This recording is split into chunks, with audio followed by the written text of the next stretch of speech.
Hello, good morning. For today, I'm going to cook sinigang na hipon. Ito siya. Nalinis ko na, tinanggal ko na yung kanyang bituka, saka yung ano.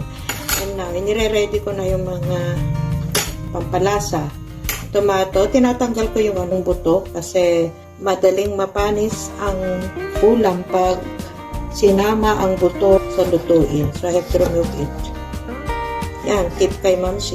You have to remove the seeds. So, here, slice na ako ng luya, sibuyas, then, isisimmer ko na lang siya. Mamaya na hipon, kasi madali malutong hipon. Pag na-overcook ng hipon, matigas. So, kailangan isimmer ko muna, titimplahan ko muna yung aking parang pangsabaw. Ayan siya. I have here mustasa. Daming mustasa dito sa amin ngayon. Daming gulay.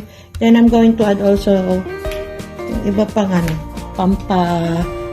gulay like talong, okra, yon. Okay? Okay, sa aking sinigang, hindi ako gagamit ng pampaasim na yung powder. I'm going to, ito siya, kalamansi.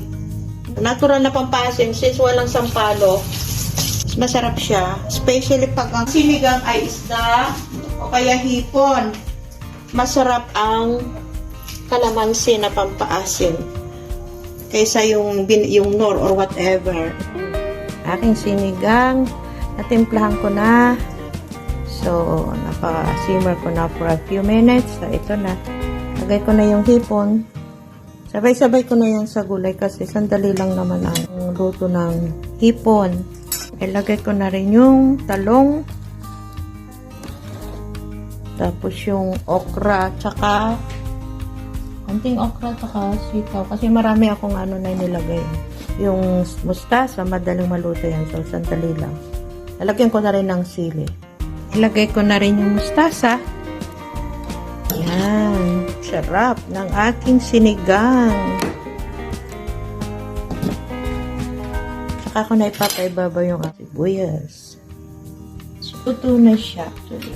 Ayan na. Ayan na. Ayan na. Ayan na.